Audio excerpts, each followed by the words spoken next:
शुक्ल पक्ष में जो प्रदोष पड़ती है वो लक्ष्मी की वृद्धि के लिए होती है, कृष्ण पक्ष में जो प्रदोष पड़ती है वो रोग और बीमारी को मिटाने की होती है। तो जितने उपाय आपको प्रदोष के बताए जाते हैं उस हिसाब से आप करो कि शुक्ल पक्ष की प्रदोष है तो लक्ष्मी का कोई उपाय करना है तो हमें शुक्ल पक्ष की प्रदोष पे करना है। अगर हमें बीमारी से निपटने का कोई इलाज करना है या कोई उपाय करना है तो उसको कृष्ण पक्ष की प्रदोष पर करना है।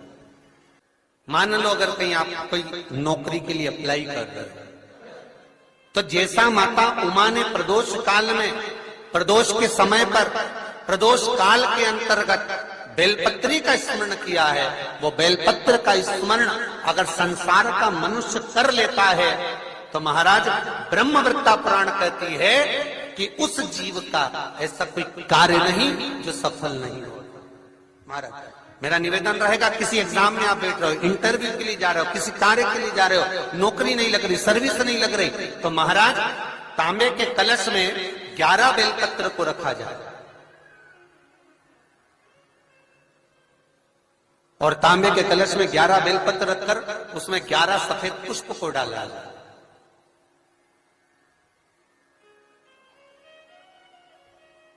लाल चंदन घिसकर कटोरी में लेकर जाइए।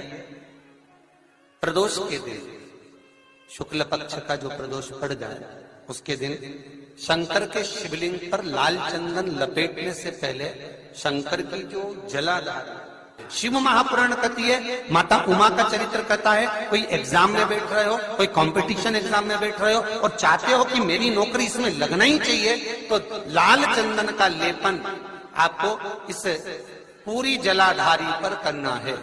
लाल चंदन का पूरी जलाधारी पर करना। और महाराज जी जिस कलश में आपने घर से 11 बेलपत्र और 11 सफेद पुष्प जल के अंदर डालकर लाए हो उसको आप चढ़ाएंगे तो इस तरह से चढ़ाएंगे कि उसका भाग हमें दिखे चढ़ते समय। ऐसे नहीं चढ़ाना, उसको चढ़ाते समय इस तरह से चढ़ाएं कि वो जल का भाग हमारी ओर गिरता हुआ।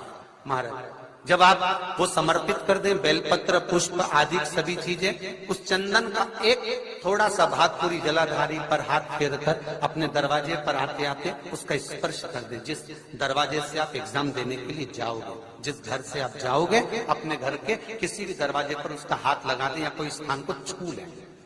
जिसको आप दरवाजे को खोलकर दरवाजे को स्पर्श कर या दीवार को छूकर या अलमारी को छूकर जिसको भी छूकर आप जाओगे उसका स्पर्श कर लेना। फिर आपको कुछ नहीं करना है, उमा और महेश ही सब कुछ करेंगे जो उनको करना है, सब साथ में। कहा कि जब धन कम हो, संपदा कम हो, व्यापार नहीं चल रहा हो, बहुत कष्ट बहुत तकलीफ की जिंदगी निकल रही है,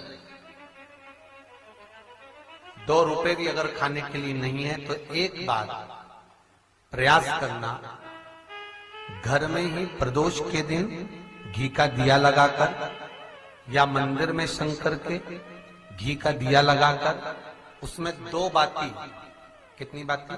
2 बाती रखना। चाहे तुम लंबी रख लो चाहे गोल रख लो, पर रखना 2 ही बाती। घी का दिया लगाकर दुख दहन स्त्रोत का पाठ करो। दारिद्र दुख दहन स्त्रोत का पाठ बाजार में किताब मिल जाएगी, नहीं मिले तो मोबाइल पर सर्च कर लेना, उसमें निकाल लेना। महापुराण पर अगर पहली प्रदोष पर आपने अगर घी का दिया लगाकर आसन लगाकर शंकर के सम्मुख में प्रदोष के दिन प्रदोष काल में शिव की पूजन कर दारिद्र दुख दहन स्त्रोत का पाठ चालू कर दिया तो विश्वास रखना कि 5 प्रदोष तक तो बाबा खुद करुणा कर देगा। आपको मुड़कर नहीं देखना पड़ेगा। नौकरी नहीं लग रही, सर्विस नहीं लग रही, परास्त तो हो चुके हैं, फॉर्म भर भर कर, दुनिया के हाथ जोड़ जोड़ कर, एक बार महादेव के हाथ जोड़ जोड़, एक बार उससे कह लो। ये शिवलिंग है, ये गोल जलाधारी है, ये सामने चरण, करें दर्शन सबने। ये 2 सामने जो चरण है इसके बीच में सुख सुंदरी है। कभी कभी विशेष कोई अवसर आए, सोमवार की अष्टमी पड़ जाए या कोई विशेष प्रदोष का दिन पड़ जाए और आपको लग रहा हो कि मेरा महादेव को मैं जल चढ़ाते चढ़ाते इतना समय हो गया, मेरा महादेव नहीं सुन रहा, तब कभी कभी ऐसा मन में आए कि क्यों नहीं सुन रहा, तब लोटा भरकर जब जल लेकर जाओ, गणेश जी को चढ़ाया, अशोक सुंदरी को चढ़ाया, षडानंद कार्तिकेय को चढ़ाया, माँ जगत जननी जगदम्बा माँ पार्वती को चढ़ाया, वही जल ले जाकर बेलपत्री के वृक्ष पर चढ़ाया। शिव जी को अर्पण नहीं कर पाए। और सरल भाषा में समझ लो इसको, किसी किसी माता को आपने देखा होगा, किसी किसी व्यक्ति को आपने देखा होगा कि वो शिव मंदिर में जाता है, शिव जी को भले जल नहीं चढ़ाता, पर शंकर भगवान के मंदिर में जाकर इतनी सफाई कर देता है, जहां शंकर भगवान का कहीं बेलपत्र वगैरह पड़ा हुआ है उसको उठाएगा, बीनेगा, फिर यहां से धोएगा, श्रृंगार करेगा, यहां से साफ करेगा, साफ करके जो पानी जा रहा है वहां साफ करेगा, साफ करके एकदम क्लीन करके फिर शंकर भगवान को पोंछ कर स्नान कराकर जल चढ़ाकर फिर उनका श्रृंगार करता रहता है। कभी कभी आपके साथ में भी ऐसा हुआ होगा, आपने भी करा होगा, ऐसा नहीं कि नहीं करा। कभी कभी सब दूर सफाई के बाद शिवलिंग की सफाई करना भूल गया, या शंकर जी के शिवलिंग पर जल चढ़ाना भूल गया, जल चढ़ाकर आ गया। अब आ तो गया, पर चिंता देवादिदेव महादेव को लग गई। मेरा था, भक्त था, उपास करता था, शिवरात्रि का व्रत करता था, पशुपति व्रत करता था, सोमवार सावन के करता था, 16 सोमवार करता था, और आज इसको ना जाने क्या हो गया कि ये मेरे ऊपर जल ना चढ़ाकर सब दूर जल चढ़ाकर चले गया।